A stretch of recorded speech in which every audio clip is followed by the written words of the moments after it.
Hey everyone, Dr. Benedetto here with another short, hopefully informative health video. I like to crank these out every now and then, probably not as much as I should, but what I want to talk about today is some markers on lab tests, on blood tests that can be tracked and monitored to monitor for cardiovascular signs of possible cardiovascular risk or cardiovascular disease. Now, these aren't your traditional ones. This is not, cholesterol or homocysteine or CRP or something like that. These are, you know, kind of values that everyone probably watching this has had checked. They're on a CBC, which is known as a complete blood count, basic test that's run on everybody all the time. Some of you have probably had dozens, hundreds of them. You get them checked every however so often, 3 months, 6 months. So I want to look at a couple that are a little outside the box to take a deeper look at CBC levels, especially a couple things. White blood cells, which is WBC, hemoglobin, platelets, mean corpuscular volume, which is something called MCV, and red cell distribution width, which is RDW. These are all on basic CBC. Now, most physicians do not look at these levels on a CBC in the context of cardiovascular disease or increased cardiovascular risk. But the literature, peer-reviewed literature, research shows otherwise. So here are a couple of components of the CBC that I recommend you take a look at some of your either most recent or your past lab work.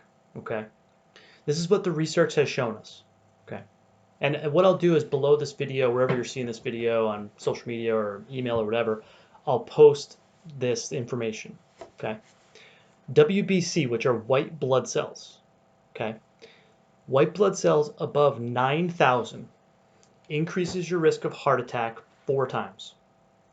Okay. Also, the resources for all of this, I'm not just pulling this stuff out of thin air. The resources for all of this I have. So if anybody wants them, just let me know. Hemoglobin. If hemoglobin's elevated, most likely we're seeing elevated blood pressure. RDW, red cell distribution width, above 14.5 also increases cardiovascular risk.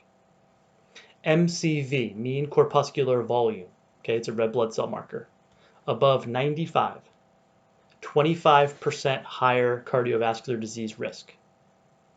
And the last one, platelet counts above 400. So if your platelets are above 400, you have a 50% higher risk of cardiovascular disease. Okay, so these are pretty significant. And most doctors aren't looking at these numbers in context of cardiovascular disease, but the literature is proving that they should be.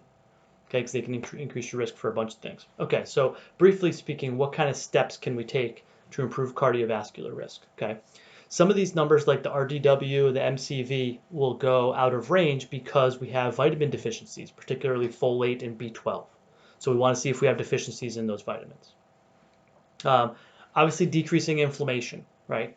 Chronic systemic inflammation is kind of the hallmark, the foundation of all cardiovascular disease, most chronic illness.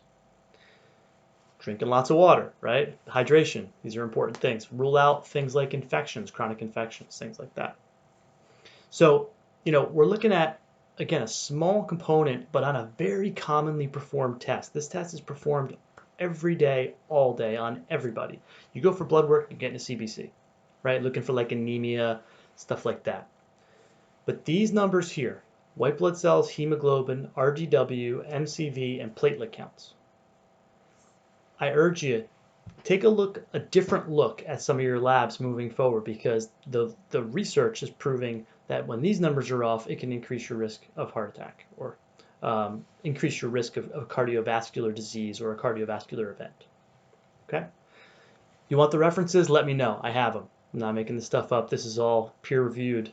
Like I said, easily found. I have links I can post if anybody wants. I'll also post kind of this information right below this video for everyone to see. Any questions? Let me know if you're seeing this on social media, you really like this, give it a thumbs up, share it with somebody who you think could use it, talk about this with your doctor. Hopefully this video was helpful for you, and I'll see you on the next one.